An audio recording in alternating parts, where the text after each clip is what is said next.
Hello guys, welcome back to the channel. I hope you're doing well. Today we're going to have a look at a car that I've bought from auction. It seems particularly good value to me anyway, and I bought it with the intention that I might use it as my daily driving car. I'm going through a few changes in life. Don't worry, I'm not going non-binary or anything. I'm just moving house and selling off my old Range Rover. And I need something to drive me a little bit further and be slightly more economical every day than driving a Range Rover. Well, it's probably 5 miles each way, it's not a big deal, but I can still get the dogs in. It's comfortable to drive, kind of semi-presentable, but I don't want to spend loads of money on it because I'm tight, and I'd rather use money in the business and for other things that I've got going on. So yeah, I saw this at auctions. I thought that's really good value. It is slightly high mileage, and I'm not going to tell you how much the mileage actually is until the end of the video, so you can pass your own judgment. And of course, this is your opportunity to put in the comments what you think the mileage might be based on the information and the visuals that you are getting that is on this car, and whether you think, you know, that's something you'd drive and you would have for a daily car. So yeah, enough waffling, let's have a look. Well, here we are. It is a 2015 BMW 320d, and it's a touring. And actually, do you know what? I can't remember if it's an M Sport or just a Sport now. I don't know. I'm going to get that up on my phone now. So it's a Sport, not an M Sport. It's just a Sport. It's an automatic. It's the 2-litre twin turbo, so 181 brake horsepower. Tax is £135 a year, not bad at all. And let's have a quick look at MPG stats. So a combined 60 miles per gallon. I was thinking about driving a little Fiesta van to and from work, something I could get the dogs in and things like that. Would have done exactly the same sort of MPG, so I think something like this is a bit nicer than driving around a little Fiesta van. I think it looks quite nice with the black grills. It's got a little black splitter on the front. The wheels have obviously been painted black, but they're obviously going to need a touch-up. These aren't even the worst of it, unfortunately. We're missing a little window trim. I can't remember if one of the guys has already ordered me one or is going to, and you can see we've got auction stickers, so most of you will recognise that from BCA, no doubt. Rear privacy glass. These are only the 17-inch alloy wheels, they're the standard wheels, so they've not been an optional extra or anything. But I think they look pretty good enough for me.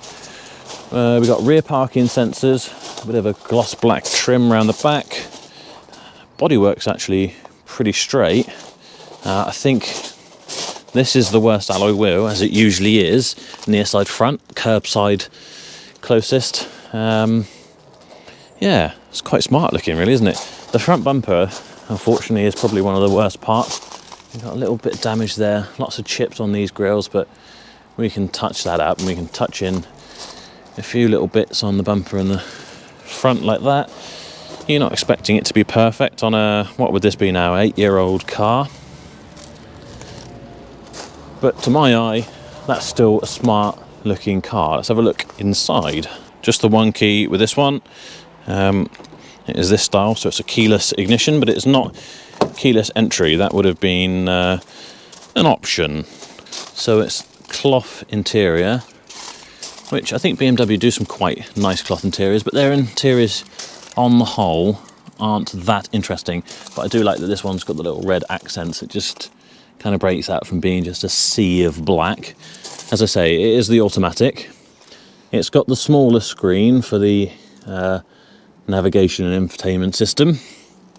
It does not have flappy paddles, and it's what I would consider sort of the older generation steering wheel for the 2015, but it's still a nice steering wheel, and it's got the nice red stitching and things in there.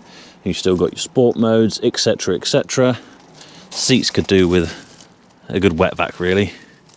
But here's some of the telltale spots where on the driver's bolster, they're actually in really good condition, aren't they? So I don't know if that's going to give the mileage away or not.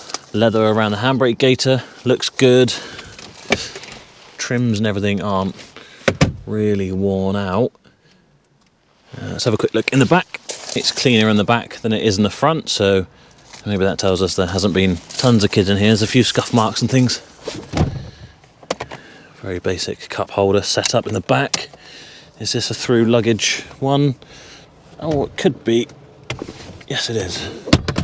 So you have a fold down centre for through luggage. Yeah, but it's quite a nice spot in here. No sunroof or anything like that.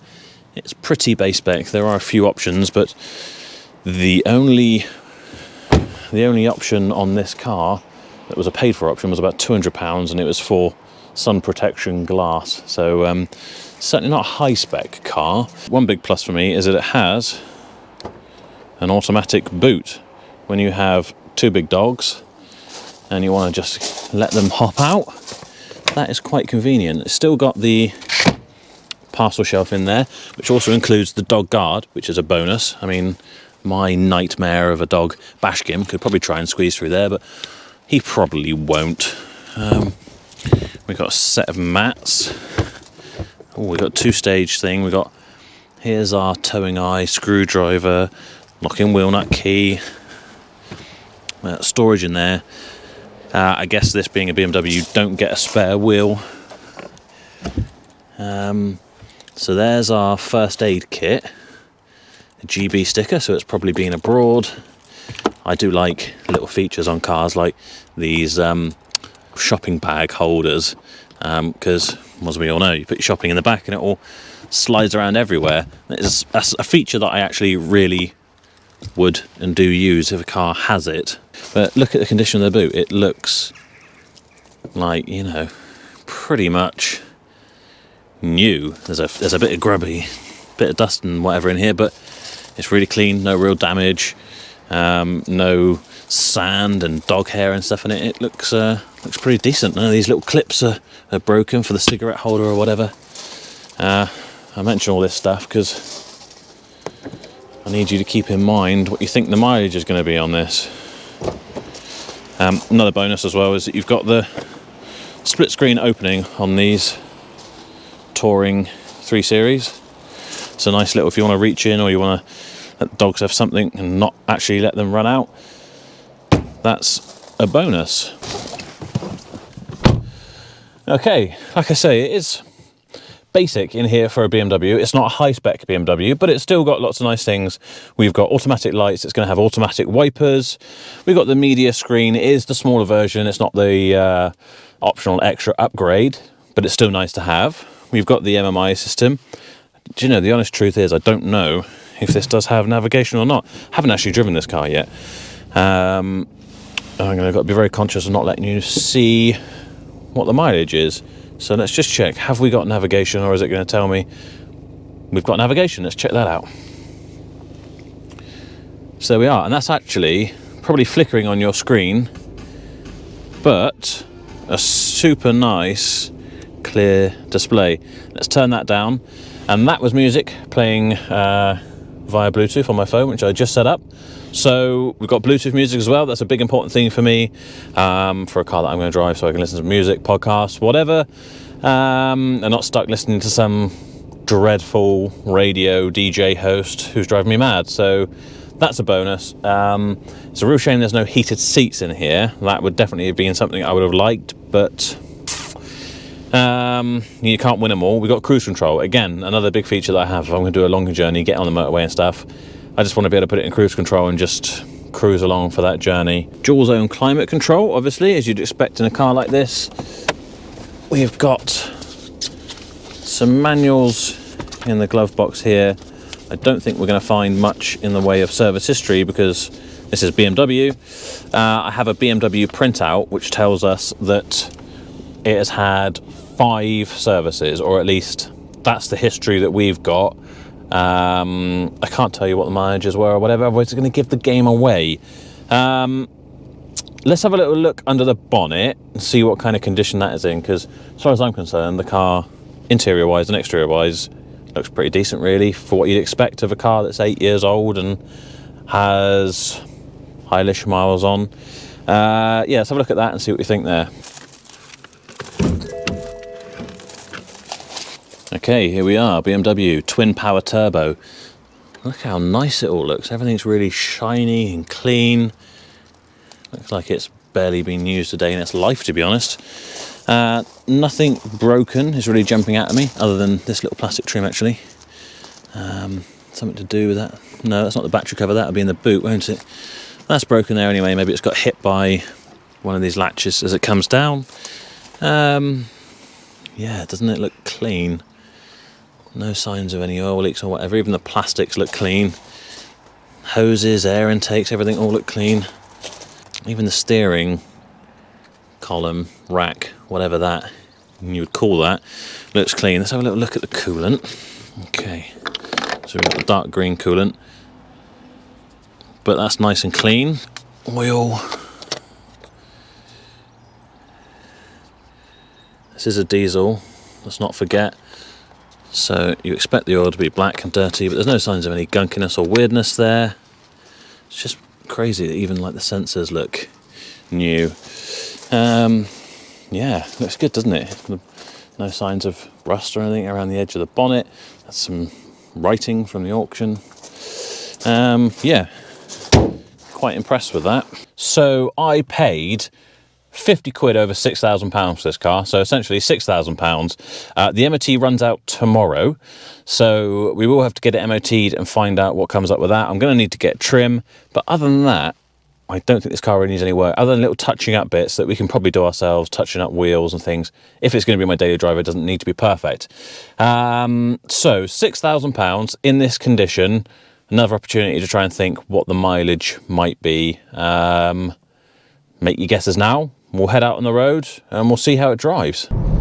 So you kind of know what to expect with a 3 Series. They do drive very well. There is a very good reason that they are extremely popular.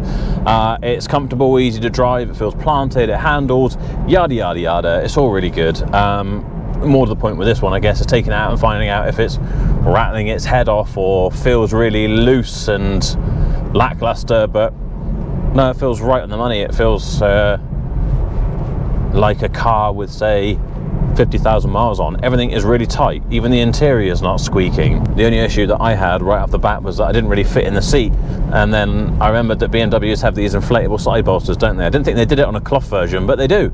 So I just had to deflate that a little bit and deflate my ego slightly as well, due to the fact that obviously whoever was in here driving before was slightly more svelte than I am. Hey ho. Yeah, so there is a little button on here so you can deflate the side bolsters or pump them up should you want more of a grippy seat. Well, it goes well enough. It's not going to break any land speed records, but for a 2-litre diesel that can return you up to 60 miles per gallon, if you want to get somewhere in a bit of a rush because you're running late, you're going to feel like you are making headway. It's not, certainly not slow, it's certainly not neck-breakingly fast, but a combination of being quick enough, 180 horsepower, plus of course extremely good handling, makes you feel like you're certainly not losing out and driving something dead slow. It's a shame this one doesn't have the flappy paddles. It's very rare that I would actually use them, but when you do want to, it is nice to have them, be able to change down a gear to make sure you're going to get round that roundabout in time, etc. Of course, you can push the gear knob to the left, and then you can control the gears manually that way. And one thing I do like about BMWs over some of its competitors is the way that the manual operation works. So to go down a gear, you push the gear lever away from you, and to come up, you come towards you. Why I particularly like it that way? Well, I don't know. I guess it's a bit like a genuine sequential gearbox. If you were in a rally car, for example, to go down the gears, you would push them away. To come up, you would pull them towards you. And as a motorbike rider as well, it's down for first, and then up, up, up, up, up, towards you for up. I guess it's one of those personal preferences, isn't it? Some people like to go up, forward, seems like it's logic to go up, but I guess if you're a bit of a motorsport fan, you know a bit about sequential gearboxes, motorbike gearboxes and things, it would, you know, if you're in a rally car, you would be pulling gears up towards you. So I like that in a BMW. It's my preference, but to each their own. I am picking up on a little bit of wind noise. I think that's to do with that little trim in here. I'm just hearing it whistle around the windscreen a little bit. So I'm looking forward to getting that replaced, and hopefully that will improve that. It's not A hugely quiet car in here. We are driving a diesel engine car, 4-cylinder. It's a shame it's not a 6-cylinder. The 6-cylinder BMW diesel engines do sound really good for a diesel, but it's not horrendous. It's certainly a lot quieter and a lot nicer sounding than a Mercedes 4-cylinder diesel engine, in my opinion. I think the Mercedes can sound quite agricultural. And this is a very comfortable place to be. I think being the Sport, not the M Sport, so this doesn't have the M Sport suspension, it doesn't have bigger M Sport wheels, it's got the 17-inch alloy wheels with decent rubber on them, you know, a decent amount of sidewall, which I must be aging, because just as you get older, you feel like the size of tyre you want increases. I used to want like a little elastic band around my wheels to look as sporty as possible, and then you drive along roads like these, which are just horrendous, and you know, you feel your fillings rattling around in your teeth when you bounce off. You sort of long for a bit more of a cushioned tyre. So my preference nowadays, at the ripe old age of 35, is a thicker tyre. I am struggling to find fault with this car, really. I could be picky and say that I would prefer half leather, half Alcantara interior. That would be my preference. It would have heated seats if it were to be perfect. It doesn't. But other than that, it ticks the boxes for most of my criteria for a car that I want to drive. Cruise control, automatic lights, because I'm just awful at remembering to turn them off and on. Keyless ignition is always a bonus. It's an automatic. It saves me having to do all that clutching in the traffic when you get into work and getting annoyed with that. It's got sat nav. That's not really a prerequisite for me, but it is nice to have. Bluetooth is, however, so I can listen to the music that I want to listen to. Podcasts, telephone calls can be handled. That is a huge bonus. It's a really good mix between performance and economy, and this is no doubt returning at minimum 3 times the MPG that my old Range Rover 3-litre TD V6 would have been, just pootling around. Yes, that was far better for towing when I was using a trailer and towing cars around, but I'm not really anymore. We've got the recovery truck, so why stick at 20 miles per gallon when you can drive something just as comfortable with much better MPG? And I can't fault the condition or the drive of this. Sometimes you get those cars where you will have a car that's on lower mileage and it feels so loose and worn out and crap that you think, I can't believe this isn't higher mileage. You know, a bit like the clocked Volvo V40. Other cars are high mileage and you think, well, yeah, okay, it feels a bit sort of loose and whatever, and that's kind of just what you expect of something at this stage. And I feel like I've got a good deal because I bought it being high mileage and it's kind of lived up to that expectation. But this, I think, far surpasses it. This is one of those cars where actually I drive it and think, I can't believe it is on the mileage that it is on. So what's the mileage? Well, average mileage on something that's say 7 or 8 years old has got to be, say, 10 to 12,000 miles a year. So you would expect this to be on, let's say, 80 or 90,000 miles. Well, the exact mileage on this car is 170,845 miles. And I just can't align the two in my head, the mileage and the car. The bolster's not worn out. The engine bay is not covered in oil and disgusting. It practically looks brand new. Yes, it's got some chips in the paintwork and the wheels have got some curb marks, but I'll see that on cars with 30,000 miles on. The boot is like pristine new. I'm amazed. I thought I'll take a punt and see if this might be something that I want to drive to and from work and doing the odd bit of driving that I do where I'm not in a stock car or a company car or something. And I'm really impressed. I think this probably will end up being my daily boat. Why wouldn't you? It's just such good value. And the mileage is just a number as far as I'm concerned. I will give it a fresh service because I think the last one that I've got a record of, being a BMW service mind, was at 120,000 miles. So I'm sure it's probably been serviced, considering the condition of the car since then. I don't have a record of it. All I have is the BMW history. So we'll do that. We'll give it a good check over. We'll do the MOT. I don't think it's going to need much for that. It does have budget tyres all around, but then again, that doesn't bother me too much. Yeah. I'm pretty chuffed with this. Anyway, guys, I hope you've enjoyed the video. If you have, please do press the like button. It really helps out. Leave me a comment. Let me know what you think about the mileage, how close you were, and whether you think this car looks the mileage it is or not, and whether it would put you off owning one on this high a mileage. Thank you to all the new subscribers. We've had loads recently. I'm so glad you're all enjoying the content. If you're here and you're not a subscriber, please do hit the subscribe button. Loads of videos like this coming. I'm banging out 2, if not 3, every week, as fast as I can, with a house move and everything else going on.